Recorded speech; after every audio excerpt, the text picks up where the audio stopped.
Hi, it's Shelby from Turn Sounds. Make sure to put your tea bag in right side up. Hi, I'm Shelby. I'm a clinical exercise physiologist, And I'm Abby, a clinical nutritionist. And this is the Move Your Mind podcast where we talk all things diet, exercise and well-being and back it up with evidence. from our Bachelor of Health Science degrees. So welcome and let's get into it. So today, from a nutrition standpoint, we're going to talk about protein powders. Yes. And what's the deal with protein powders? Because I feel like they're a pretty common thing these days. Absolutely. Every second person has a protein powder, whether they use it in their smoothies or their oats or as an afternoon snack. I feel like so many more women as well are talking Yeah. about protein powders, which I'd never really seen before. Yeah, and there's so many brands. That's So- like, there's and I hear hundreds. all these whey and no whey and well, they're Yes, all the different way. All of the ways. Yeah.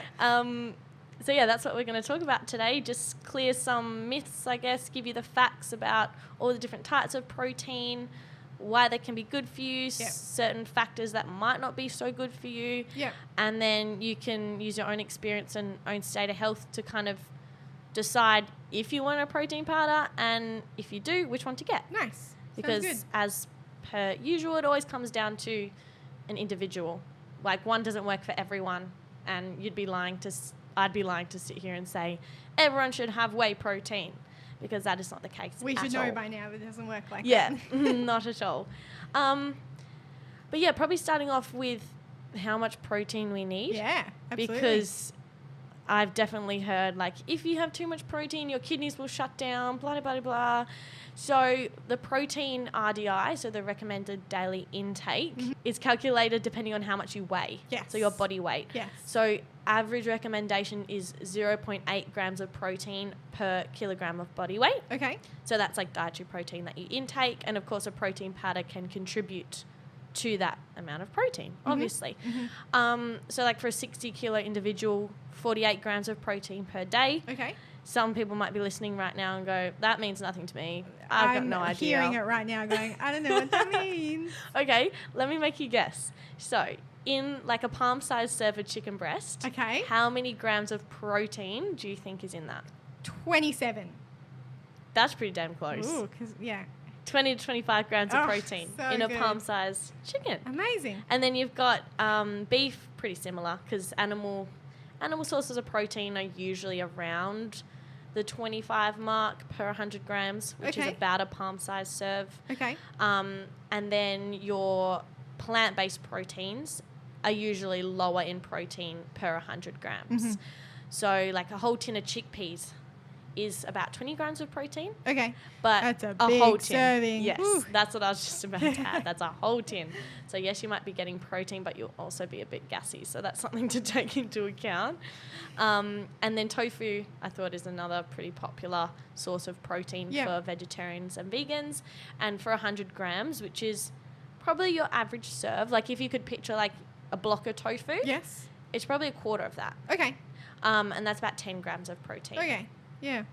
So you can see that depending on what you eat, your protein requirement will change, and how much protein you get from whole foods will change. Yep. Yep. So like first and foremost, you always want to put whole foods first. Okay. And as a nutritionist, I'd always say get your protein from food before you get it from a supplement. That's what I heard in my nutrition course was, why should you have a supplement when you can get it from foods and stuff Yes, like that, so. which is, it's very true, because food is food for a reason, and like there's like little pockets of different nutrients that work together in a whole food, which can enhance like how well you absorb the protein, how well you digest it. It always comes with added vitamins, minerals, fats, which can slow down like how fast the protein goes through, which actually increases how much it's absorbed. Yep. And things like that. Yeah. But I think personally that the average diet lacks good quality sources of protein. I feel like people will go for carbohydrates primarily, like for a snack, and like, and I think it might come down to accessibility and also ease of preparation, because if you're not prepared, you can go have a sandwich and put some peanut butter in it or something, but if you have to get your pan out, cook some chicken, or, you know, cook some chickpeas or legumes, Yeah. It's a bit trickier. Yeah. And that's what I see in a lot of my clients. Protein is usually the macronutrient. So remember that term, macronutrient? Carbohydrates, protein, and fat. Yeah, so they're your 3 major nutrients you need. Yeah. Protein is usually the one that's lacking. So that's when I say, sure, have a protein powder. Yeah. But get one that's good quality and one that doesn't cause any issues in your body. Cool. So you need to be aware. Cool. And that's why we have you, to let us know which ones are available. That is right? why you have me. I'm honoured. So we have, different types. The 3 main ones that I wanted to talk about are whey protein, which comes from milk, so dairy-based. Okay. Then you've got plant protein, so there's all different types. I think these are the up-and-coming ones. You see them quite often.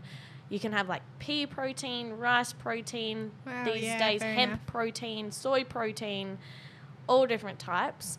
And then the newest one, the new kid on the block, is collagen protein. Yes, I've heard different people on their Instagram posts harping on about collagen. Collagen is definitely a bit of a buzzword. Yes. I'm like, do we go into that right now? If it's easy enough to. Otherwise, we can circle back and you can explain more about the different protein types. Yeah, let's go protein types first, and it would definitely come back up. So, whey protein is made from milk. So, in whole milk, just picture the milk you drink, you've got different milk proteins. So, you've got casein and you've got whey. Okay. And some protein powders you can get are made from whole milk. So, they're called whey protein concentrate. And they have casein and whey in them. Okay. But they're still called whey protein. They're just like a different category. Okay. I guess. And then you have whey protein isolate. So WPI, you familiar with that? No. Really? I don't think so. I would think WPI? Yeah. So no. Okay. These are the things that I need to realize. This is second nature for me. People don't know this. I've never had protein powder. I've never bought it. Seriously? Never had anything to do with it. Oh, wow. Yeah. Okay. That's crazy. Yeah. So it's probably, I think I know less than normal about protein powders. Well, you're going to learn. So, WPI is whey protein isolate, and think that the whey has been isolated. Okay. So there's no casein in whey protein isolate. Yeah. And that's usually the one that people will go for. Okay. I feel like the bodybuilders and all of that will usually almost always have a WPI over a whey protein concentrate. Okay. And that is because casein, that is a lot slower digesting. Okay. So if you have a whey protein concentrate, the thought behind it is that the protein is more slowly delivered to your muscles, so it impairs recovery. Okay. Yeah. Because so you want something that gets in there quick and does what it needs to do when you need it to. Yes. Yeah. But then there's always the question about how much can you actually absorb of whey if it's going through your body so quickly. Okay. Or, if it doesn't have time to slow down and work through your intestines at the natural rate, because concentrate is milk, right? It's like the whole protein. Okay. So as I said, food is food for a reason. There's probably a reason why casein is included in milk. To help slow it down so that it's absorbed. Optimally absorbed. Better rate. Yes. So that's just a question to ask yourself. Yeah. But whey protein isolate is lower in the fat content and carbohydrate content, which is another reason why WPI is chosen, because you can control your calories and then get the whey taken into your muscles. It's just protein. You don't get anything else. Yeah, essentially. So whey protein is probably the one that people are most familiar with, I think, because it's the most heavily researched. It was kind of like the origins of a protein powder. And it has a really high concentration of branched chain amino acids. Okay. I won't go into it too much, but those are the ones that are known to most optimally cause muscle growth. Okay. So the idea is, you have a whey protein isolate, gets into your muscles really quickly, has a good concentration of amino acids which help encourage muscle growth and recovery. Because that's really what we're doing it for, right? We're thinking like the person who's working out, they're breaking down their muscles, or they're injuring, like they're breaking creating down their little muscles. tears. Yep. And so you'd need protein powder to then help your recovery after a workout. Yes. So something that would be more optimal than that we're interested in. Yes, completely. And yeah, once again, a concentrated source. Yeah. That's quickly delivered. So yeah, those are kind of the positives of whey protein, I'd say. That a high concentration of the beneficial amino acids. There's different types which can cause slower digestion, which on one hand can be bad, well, be thought of as bad if you want quick delivery, but on the other hand can be thought of as good To allow optimal absorption, also have other vitamins and minerals from the casein component, and also control appetite, because it slows down digestion. Yeah, fair enough. So it's less of kind of a rise lower type of thing. It's more steady release. Cool. Well, that sounds amazing. Why aren't we all just getting whey protein? Well, Shabby, let me tell you. Was that a segue? That was an amazing segue. So the things you need to consider having whey protein is that it is made from dairy. Okay, yeah. So every second person these days does have some sort of intolerance to lactose, which is the sugar in milk. Yep. Whether or not it's like an allergy, obviously a lactose allergy is a big no-no. Do not have whey, and you will know if you have whey and have a lactose allergy, so completely avoid. But for myself, even me personally, I find that whey protein makes me bloated. Okay. Yeah, maybe because of the high concentration of milk protein and kind of moderate lactose. Yeah.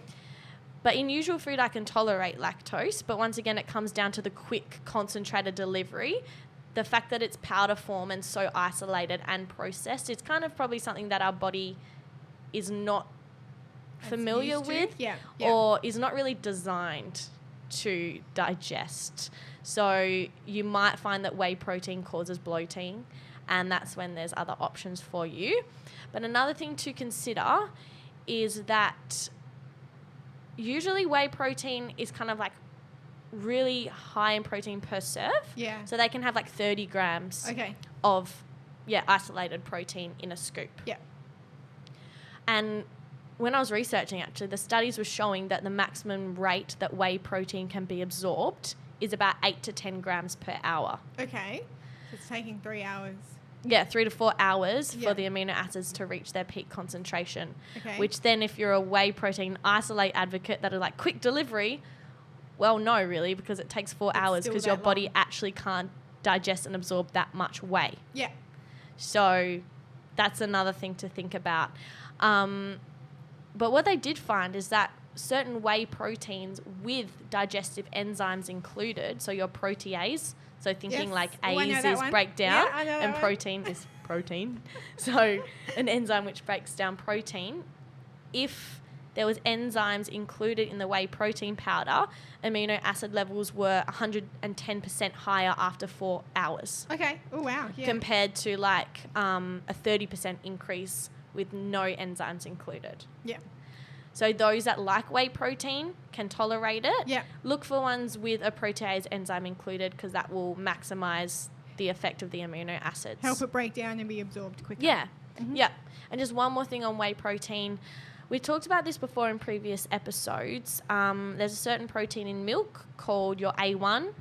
You know this now. I know that one. Yes. And that is known as an inflammatory protein. So certain people with inflammatory conditions, whether that be like inflammatory bowel disease, so kind of IBS, IBD, even things like arthritis, that's an inflammatory condition. Yeah. Widespread pain, even things like autoimmune conditions. You got your celiacs, you got your hyperthyroidism, hypothyroidism, all of that stuff. Whey protein can direct your body onto a more of an inflammatory route, and while you don't notice it, your body might, and that could be contributing to the symptoms. And and maybe even disease progression. Okay. So that's something to be mindful of. Anything about whey protein? So with that A1, is that in all whey protein powders, or will there be specific ones?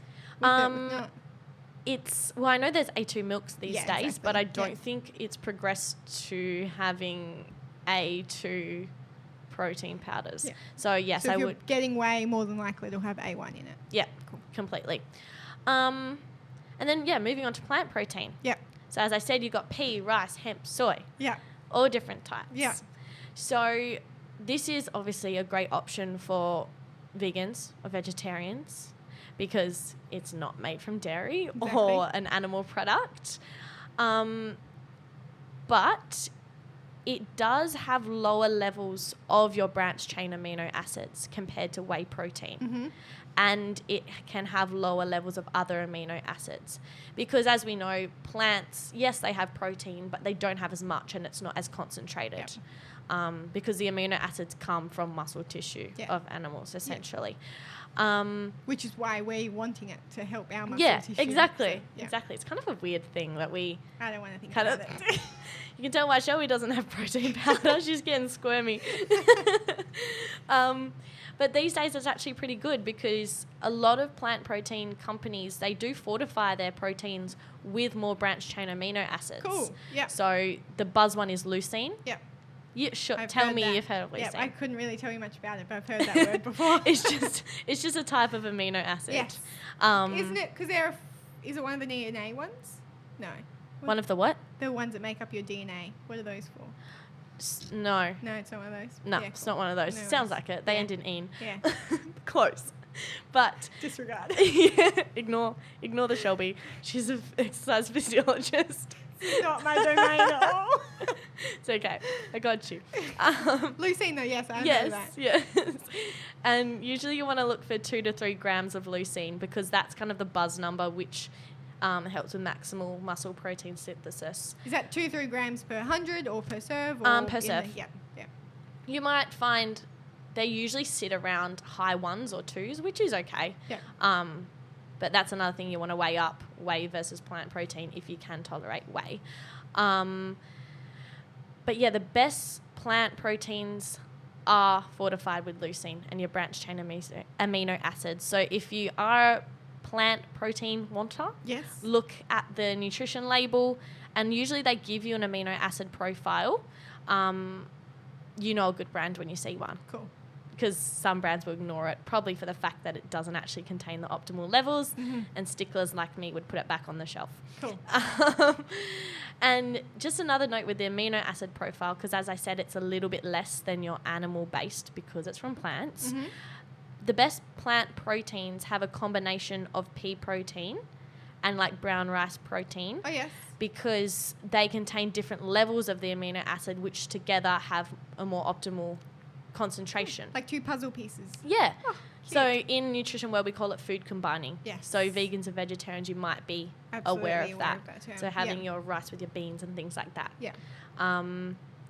And yeah, your pea protein and hemp protein are actually probably the best for amino acid levels out of all the plant proteins. So that's something to think about as well.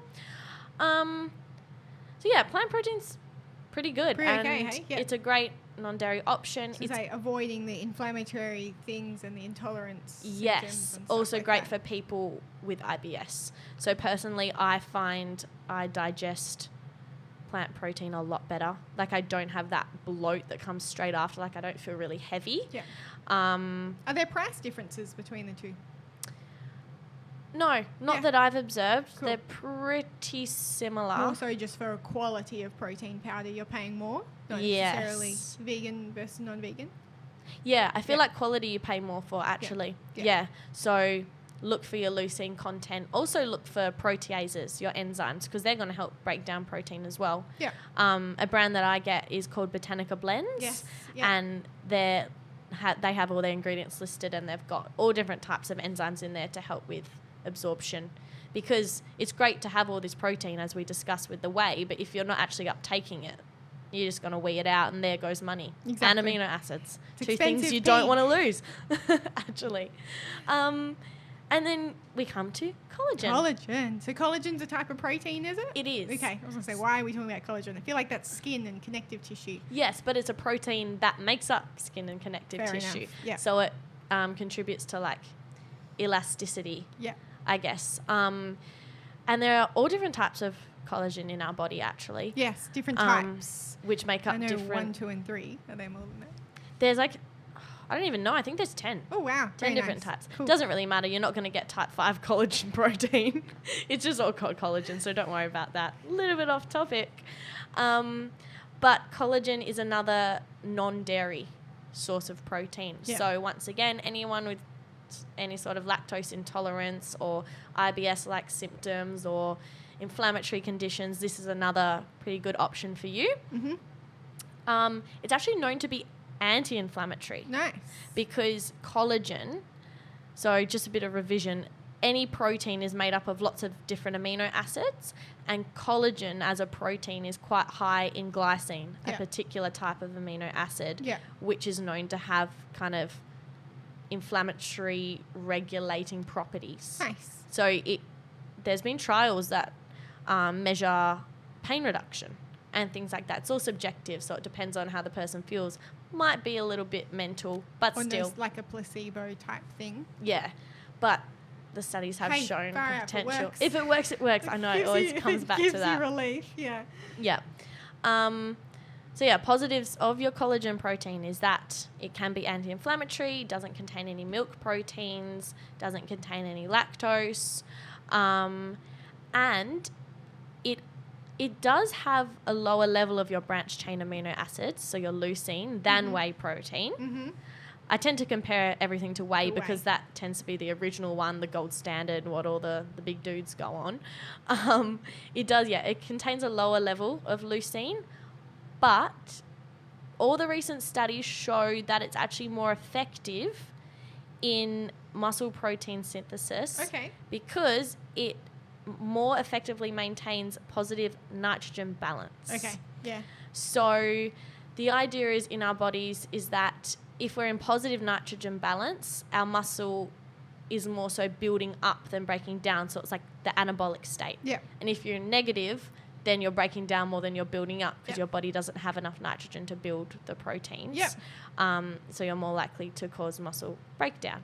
That's so fair. collagen protein is really effective for maintaining positive nitrogen balance and for a longer amount of time than whey protein. Cool. All right. Obviously, there needs to be more research because it's relatively new, but that was something I came across where I was like, oh, that's cool. That's very interesting. Yeah. And there's promising research into like additional benefits of collagen as well. Yeah. I must admit, at the start of my studies, when I heard about collagen, I was like, ugh, it's just another one of these fads. Like, you know, if it's a supplement, it's going to be individual amino acids. Your body doesn't know where they came from, so it's just going to form what they want. Okay, yeah. But then again, come from something, can it not make that thing again? Yes. Yeah. Well, you can't guarantee it. Yeah. And there's not enough research to say it will. So I'm not going to say anything's definite. But then you've got to think the other side, that if you have like a parent protein and it has a certain level of amino acids and your body's getting these amino acids delivered in the number and like amount. The ratios? Yeah, in the correct ratios to reform something like collagen, then you have a much better chance, you know? So that's it. So is that an extra step? So you're getting like the individual amino acids that your body then needs to arrange into collagen? Yes. Okay. Yeah. But they're actually finding as well that collagen proteins, like collagen protein supplements, they have greater amounts of what we call bioactive peptides. Mm-hmm. So they're kind of like functional proteins. So they actually do something in your body, whereas whey is just the amino acids which do what they want. Yes, whereas these actually stimulate different pathways which can help strengthen connectivity of your connective tissue and reduce joint inflammation. There's been studies with osteoarthritis, improving bone density as well with calcium. It's really cool. Again, that's just kind of like the breakdown versus break up ratio. Yeah. Break up. Breakdown versus build up. I didn't even pick up on that. Hey. And just maintaining that balance. Yeah. For the positive. Yeah. Cool. So collagen. Yes, I'm actually having a collagen protein powder at the moment. I gave it a go. Yeah. It's by ATP Science. It's called No Whey, play on words, but not WHEY, just whey. And that's made from bovine collagen, which is kind of like beef collagen. Yeah. Once again, not vegan. No, not vegan. Yeah. That's something to note as well. Yeah. Collagen is not vegan because it's taken from connective tissue of animals. You can't get collagen from plants. Fair enough. So yeah, as I just explained, there's all different types. Hopefully you've got a bit more of an understanding of which one you should choose for your body given any intolerances you have, your goals, your dietary preferences, things like that. So, like you said at the beginning, typically we are lacking in protein. Yeah. So I can assume that I'm in that population as a person. Yeah. That I'm lacking in protein. How much do you encourage getting more protein from food versus just including a supplement? Like, how much would you make someone fight to include food protein versus just allowing them to go on a supplement? Yeah, that's a good question. Well, like that way I think about it myself, I like to include a source of protein with every main meal. Mm-hmm. So going back to that macro mapping idea in our Should I Count My Calories episode. Yeah. So for lunch and dinner, I'll always have a whole food source of protein. Mm-hmm. So whether or not that's some chicken or some fish or some chickpeas or some tofu, mix it up. But then at breakfast time, I like to have a sweeter breakfast. So then, yes, you can get protein from oats and things, but I also usually work out in the morning. So then I will get my major portion of protein from a powder in my breakfast. Cool. If that makes sense. Yeah. I think we're going to talk about this in a future episode, kind of like talking about post-workout nutrition. Definitely. But that was something as well. Like, how important is it to get a massive dose of protein after a workout? Is that something you really are considering, or if it has to wait till lunch, that's okay? Is that another topic? No, I can answer that quickly. Yeah. I think they do, as a general rule, they say it's great to get in a substantial amount of protein. So probably like 15 to 30 grams. Yeah, that's what I thought. Probably in the 15 to 30 grams. It's like, well, I guess a 60 kilo person is pretty light. I was going to say that's like a good 30 out of percentage 48 of your grams. Yeah. Yeah, RDI. Yeah. Well, that's why, usually people will go, 30 grams is the one because, there's facts that show that your body can uptake 30 grams of protein at a time. So they're like, why not push it to the edge, get the most we can? But then, as I mentioned at the start of the episode, your body can only digest a certain amount in that time. So 15 grams is now known to be optimal. Cool. And the powder I've just bought is actually only 15 grams. Cool. And when I saw it, I was like, oh, that's a bit low. And the more I looked into it, I was like, they know what they're Okay. doing. Yeah, okay. Nice. So yeah, food first and foremost to answer that question. Yeah. But to add in that additional 15 grams of protein, maybe post-workout, if you're into exercise, maybe as Which you should be, by the way. Yeah, which you need to be. Or maybe even as an afternoon snack, because protein powders can be sweet as well. So that can shift your kind of eating habits to up the protein and lower the refined sugar. Yep. So that's another time where I'd say definitely go for it. But I'd probably keep it to a scoop per day. Yeah, okay. I know some people tend to overdo it and they're getting like a good 40 grams of their daily protein from a supplement, which is probably unnecessary. No, it won't cause your kidneys to shut down. Your body can tolerate that amount, but you've always got to ask the question, if you're doing that, what are you not doing? Yeah. Like, what whole foods are you taking out? What other nutrients are you missing out on? Are you going for too much of a convenience lifestyle and not prioritizing preparation of food? Where's your vegetables if you're having a sweet shake? Exactly. Got to think of all those things. Yeah, that sounds good. Because, you can get all these different flavors. I hear everyone talking about their vanilla cupcake protein or whatever. I know. Is there anything to worry about there from a sugar content or from a sweetener element? Yeah, that's a good question. These days, it's usually artificial sweeteners because, the whole sugar situation. You don't want to be dumping too much sugar in your system. Yep. The main thing to be concerned with is if you have IBS or kind of inflamed gut, you have those bloating, cramping symptoms, if that's you. Yeah. Some can be sweetened with sugar alcohols. Okay. So they think alcohol ends in OL. Yeah. So mannitol, sorbitol, what are other ones? Erythritol, things like that. They can be put in protein powders, and depending on how much is put in, they can cause tummy issues. Okay. So that can happen with any other type. Yeah. So that's the main thing, I'd say. Great. But then again, you can get non-flavored ones and add in fruit to flavor it, get some vitamins and minerals. Exactly. But I do enjoy like a salted caramel flavored. Yeah. As far as an ease, like that would make it so much easier. So good. So I good. reckon we can just about wrap it up there. Yeah. If we haven't answered anyone's questions, let us know. Yeah. Email turnsounds@gmail.com. We have a website, turnsounds.com. You can enter a contact form there, or our new Instagram account. Yes, moveyourmind.podcast. Woo, go see us over there. Yeah, you'll Say hi. find little snippets of each episode, fun little facts, and yeah, you can send in questions through there too. Amazing. Thanks for listening, guys. Thank you.